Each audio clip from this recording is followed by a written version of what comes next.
Hello everybody, thank you for watching. My name is David. I'm a life coach and I help people heal and grow from trauma of all kinds. Thank you for joining me today. This is my question and answer video I do every single Monday. People are asking me questions all week long and I'm answering them today. Anybody has a question, please go down below into the description box, ask me whatever you want and I'll answer it next week in the next Q&A video next Monday. All I ask, please, is leave your locations, everybody. Please tell us where you are from and welcome new subscribers, new people that are joining us today. Thank you for joining us. If you do like what I'm doing here, please try to subscribe to the channel. It really, really helps my channel grow and the information I'm putting out there spread further and farther and hopefully reach people who really need it. Thank you. I hope you guys are doing okay. I know we're kind of into this quarantine thing for quite a while now, and I know that everybody is being affected somehow, and most people's emotional health is deteriorating fast. Please hang in there, and I mean it. Hang in there. Don't let go. Keep doing what you're doing.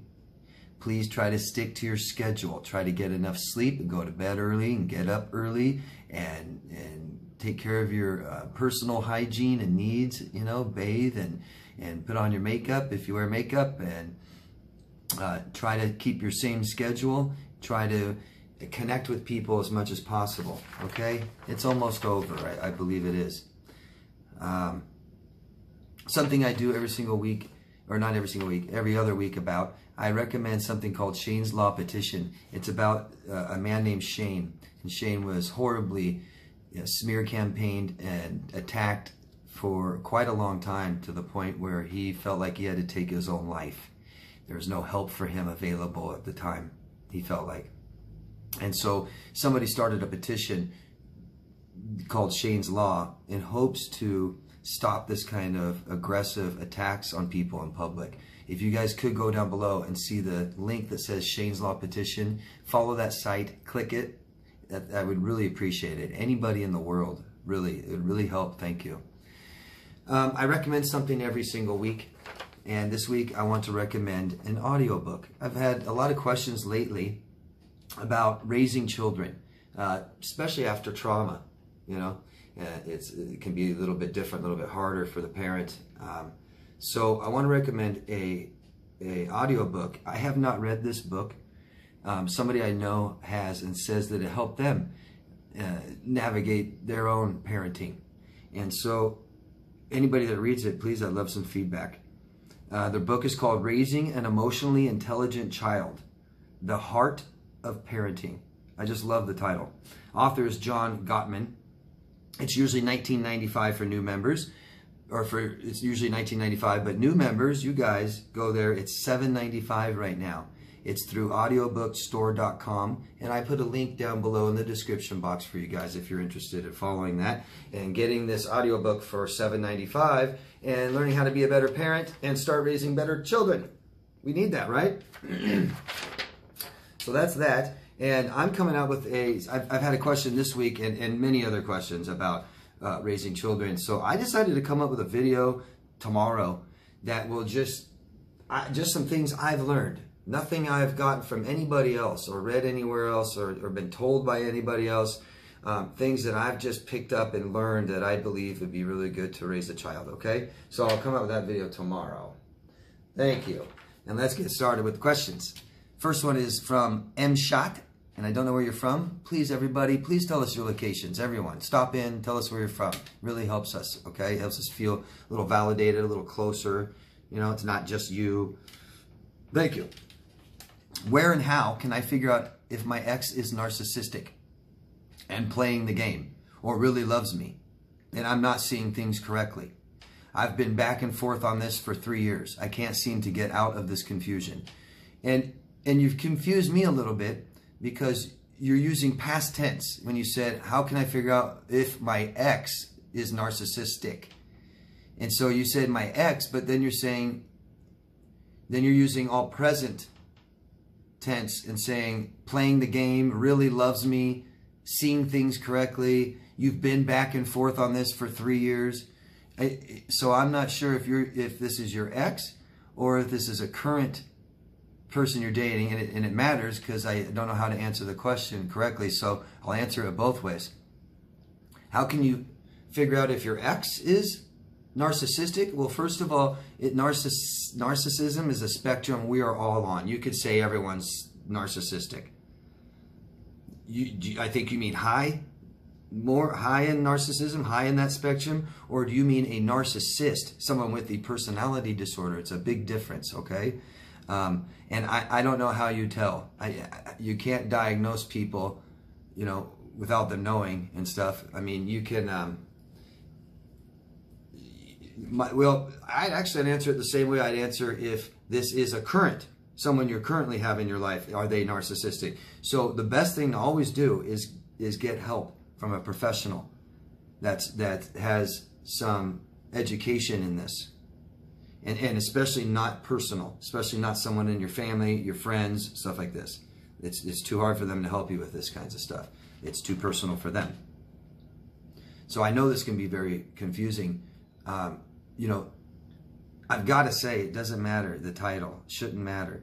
It's the behavior towards you, and you decide if it's wrong or not. So if you have behaviors, if there's stuff he's doing and it doesn't feel good, then you shouldn't put up with it, period.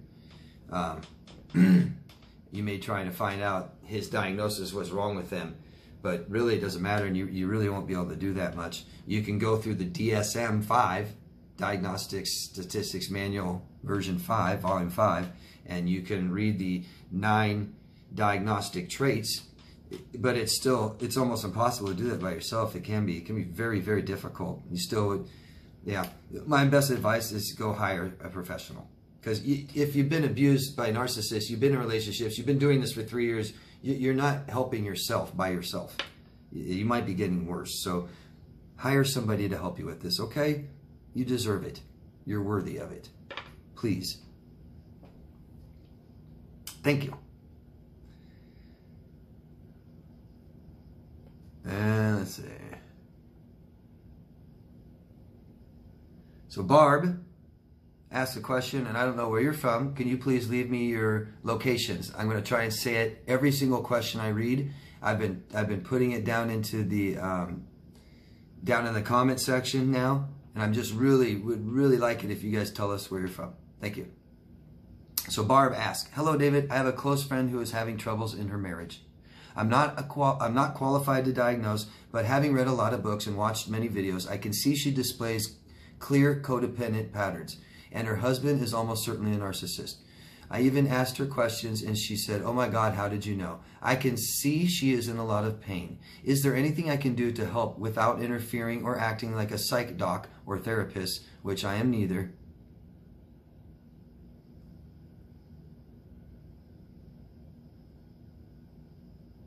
I can see the gaslighting, the crazy making, flying monkeys, all of it. I've told her she needs to seek therapy for herself, but she is stuck on, well, he should get help. He needs to change. He this and he that. And she keeps trying to fix him, change him, etc. It's hard to feel helpless watching a friend go through this.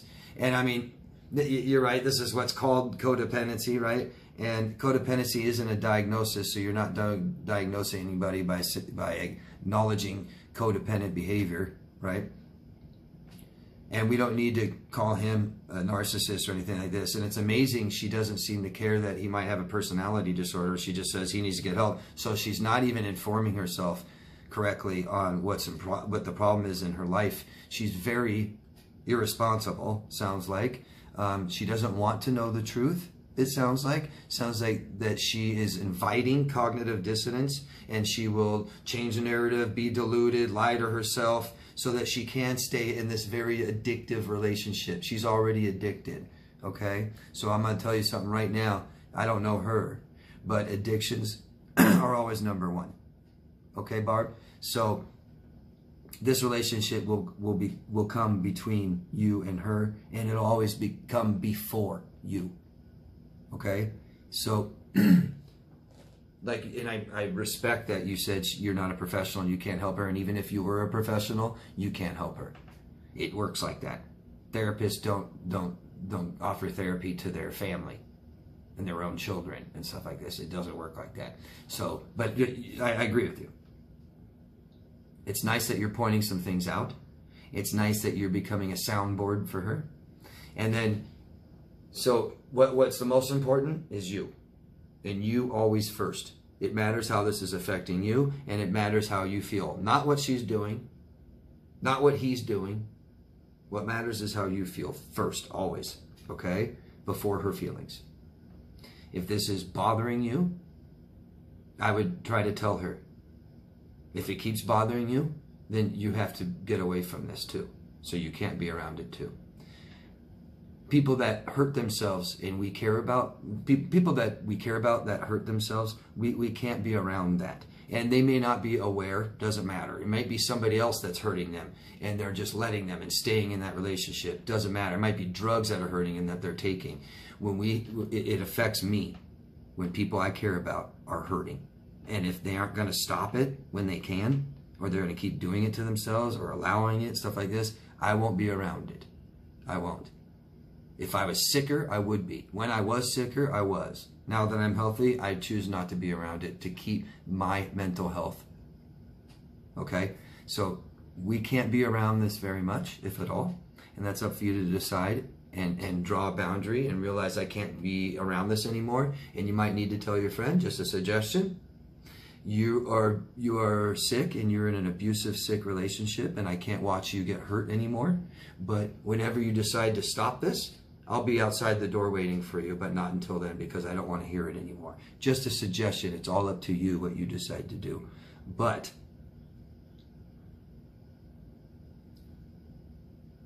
this is such, doing this is so important.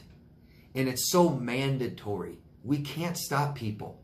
We can't. You can't stop people from doing this by just telling them. I'm not saying anybody. Well, I'm sure there's some, but you couldn't stop me, and I couldn't stop any client I had at that time. They had to do it. They're going to go through it. They're going to do it no matter what. And it's just sad to watch. It's traumatic. I say that it's like having a friend on fire and you're out in the desert and you don't have any water to put it out. Or if you did, they'd keep putting an umbrella and say, stop throwing water on me while they're on fire. I mean, it's just, they're not, I can't explain it more than this is their life purpose. They have to do this. If you had a way to stop her, I'd say, no, don't. She needs to learn, obviously. She doesn't know. She's going to do this. She doesn't know, so she needs to learn. I'm sorry. How awful it must be. How stressful it must be. I'm guessing you've gone through this. and whether you've gone through it or not, you can't be around this. It's nice to be a friend. It's nice to offer your friend security and be there for your friend. But your friend isn't being there for their self, for their own self. Their friend's not taking care of herself. You can't do that for her. You can't take care of her for her. Right? It's like it's like we get this feeling we want to help somebody that doesn't want it. Right? She's not asking for your help. Or maybe she's asking for this kind of help, but you want to give her this kind of help. You know what I mean by that? She's saying, oh, he's such a piece of crap. I'm not going to put up with this. What should I tell him? And you're like, he's a narcissist. Get away from him. She's like, no, just what should I tell him tonight? I still want to be with him, and I'm waiting for him to come home. I'm not going to leave him. And you're like, you should leave him. He's a narcissist. Yeah. It's not going to work. And we don't tell people what they should do, you know? Good luck. Good luck. You first. The more you try to put her first, the more stressful it'll be for you. The more you put yourself first, the less stressful it'll be, okay? Thank you. Carol. Where's Carol from? Carol is from, I don't know. Please, you guys, please leave us your locations when you ask a question. Tell us where you're from, okay? Be general. Anywhere in the world. Thank you. Not a question, but just sharing. Oh, so she's not even asking me a question, Carol, so you don't have to tell me where you're from. I wanted to read this because I liked it. I experienced narcissist abuse over 40 years with my ex. Jeez, that's a long time. I'm sorry. Prior to that, childhood abuse and trauma. I had 2 years alone, then I started dating again and quickly picked up on traits and got out. However, the guy I was dating was a friend first, and then I realized I got caught again. Different because it's more covert and harder to see, and lots of love bombing and gifts. Just broke up after 4 years of it, and the hoovering has begun. And I'm ready to block again. So that was it. Good. I'm glad, Carol. I'm glad it's over. I'm glad that you're identifying traits, stuff like this in people. And I hope that you're seeing, Carol, that this isn't about things that you see necessarily. This is how it feels, okay? So what one behavior from a person may not bother me. It may bother you. And that's good. That's enough, okay? People are all different, and we all have different morals that we value. And I might think that lying every once in a while is okay, and you might not. Okay? So it's all about how you feel. Just keep focusing on how you feel. Good. Thank you for sharing this.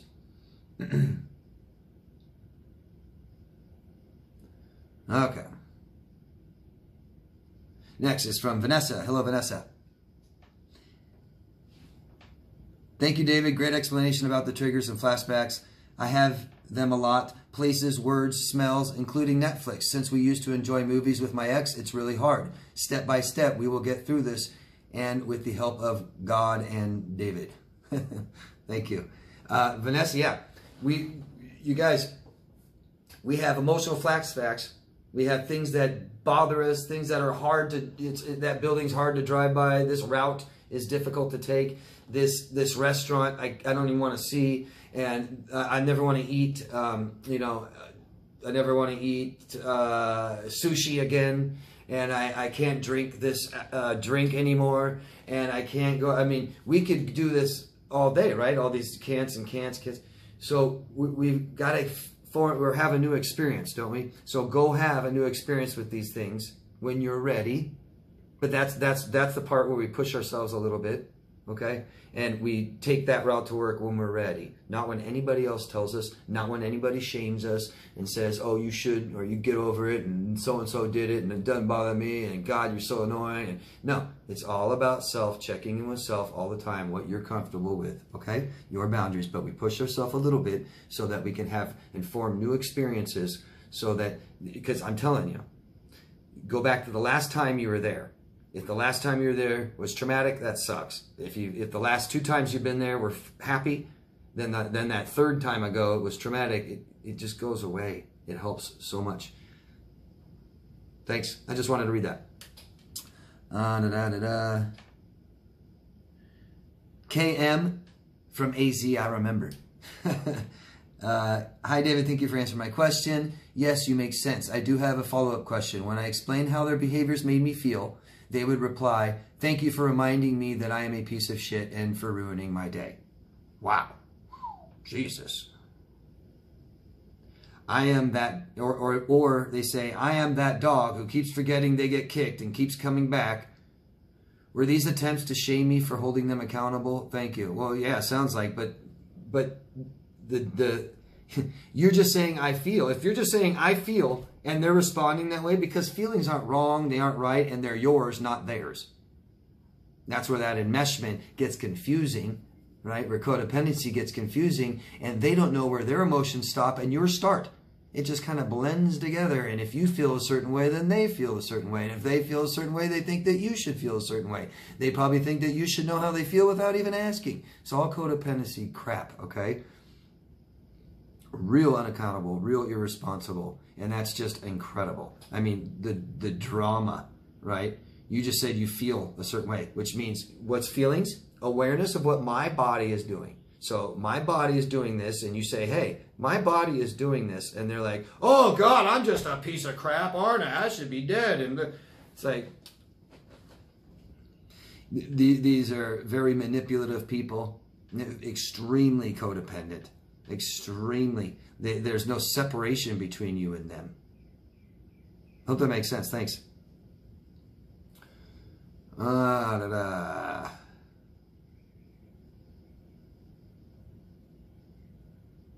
Hugs from Norway. Hi. Holidays used to suck, but since I am a mother, like 10 years ago, I decided to celebrate Christmas for the first time my way. and celebrate birthdays. When I started, it wasn't easy. I went through flashbacks, stress, and sadness. Time goes by and I'm being happier about it and actually enjoy it. It's just us in home, our songs, our cake, our decoration, and own spirit. And that's exactly what I'm talking about, is by forming your own experiences, okay? And it's when you're ready. And at a beginning might be a little stressful and traumatic. Try and make it a good, positive experience. Come there with a good attitude. Have someone with you for support. But we first get rid of the source out of our life. It's the first thing I do with my clients. We got to get rid of all source of stress. So that's when you can start having better experiences, right? You don't be still married to your narcissist and be like, oh, I'm going to go make some better experiences over here. Well, you got to get rid of the narcissist first, right?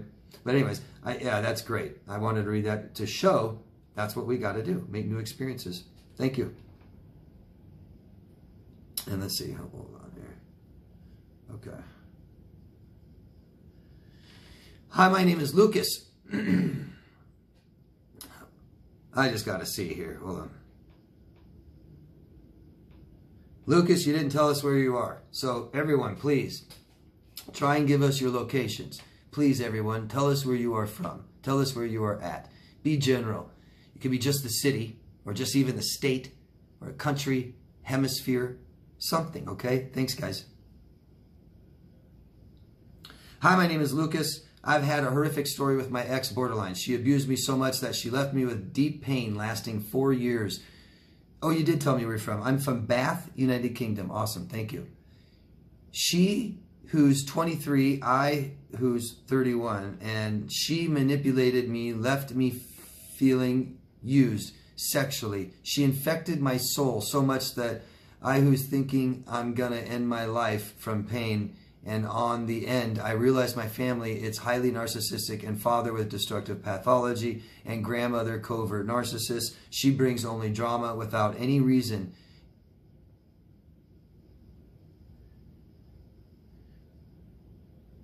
It should not even happen. It's crazy. I have a deep pain in my chest, like my heart. It will explode, and I'm feeling damaged. I'm stuck in United Kingdom without contact because my father is destroying all devices like laptop, cell phone, without resolving problems. I would like to talk to you if it's possible, please. Yeah, you can talk to me. Anybody that wants coaching, wants to talk and heal and stuff like this, you can contact me at www.daviddemars.com. I'm sorry for all this. Sounds like you feel pretty bad. I'd imagine lots of anxiety and depression. Yeah, if you can't do this yourself, get help. Yeah, if you can't make people stop hurting you, get help. I don't know why I don't know how old you are, but I don't know why your father's breaking all of your devices to keep you in isolation and isolated from other people. This is horrible.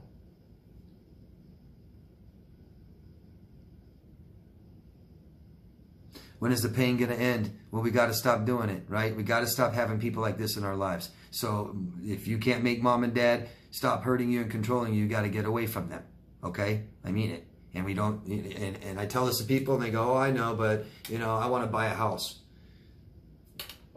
Okay, well, so you're going to wait 6 months to a year till you can buy a house, 2 years, you know? Say, well, I just want to because a house is, you know, cheaper than a mortgage or cheaper than rent. And it's like, okay, well, you're deteriorating your mental health and you're losing yourself and going insane, and depression's getting worse, anxiety will get worse. You don't want these things to get worse. We don't just get to, you know, whenever we decide to finally fix ourselves and then we're all fine. I'm telling you, the longer this goes, the worse. Don't let this keep going. And if you don't know how to stop people from hurting you, Lucas, get help. Contact me if you would like me to help you. Thank you very much. Carol. I don't know where you're from, Carol. Please tell us your locations, guys. Let us know where you're from, okay? Have you had experiences or helped spouses of betrayal trauma? Both. Yeah, totally. I've been betrayed horrifically. I have some bad stories I could tell. And I help most of my clients been betrayed. You said 3 years ago, after being triangulated by my partner, because I found out about porn and other sexual activity on the internet. I made it clear it was not okay. He said it stopped after speaking with a therapist.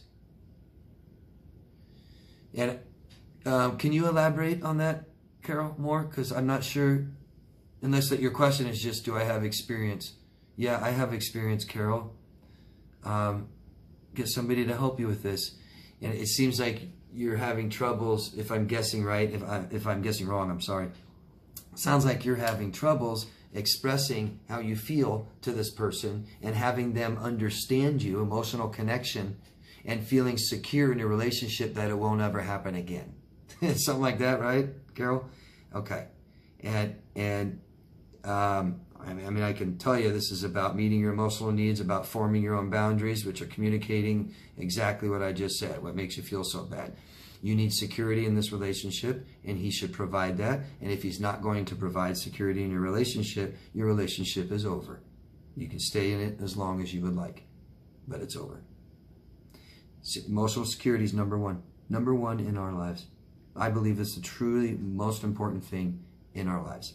You can say whatever you want. You can say oxygen, whatever, but none of that matters unless we have relationships with people and they have security in them, period. So you need to know that this guy has your back no matter what, and that this will never, ever happen again. And that's not by him telling you. That's action. It's about you and how you feel, your emotions. That's what needs to be met, your emotional security. And if you don't know how to do that, get help, okay? But if all he's saying is, hey, I don't do it anymore, that's all that matters, that doesn't matter. Because what about relationships? What about, some people don't mind if their partner watches porn. Some don't mind. They both may do it, right? So what's the difference here, Carol? How you feel about it. That's all that matters, okay?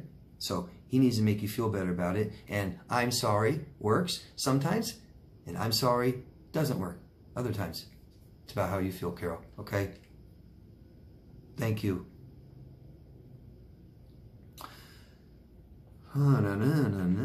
Let's see. I think, yeah, I'm going to save the rest for part 2. Lots of good questions coming up still. Thanks, guys. These are good, too. If you can, please subscribe to my channel. Like, dislike, ask a question, stop in, tell us your locations, where you're from, say hi. Post this on other people's social media accounts, groups. Give it to people you think who could benefit from it. You can put it in a playlist, stuff like this. Thanks, guys. Love yourself. First, I'll see you in part 2 soon.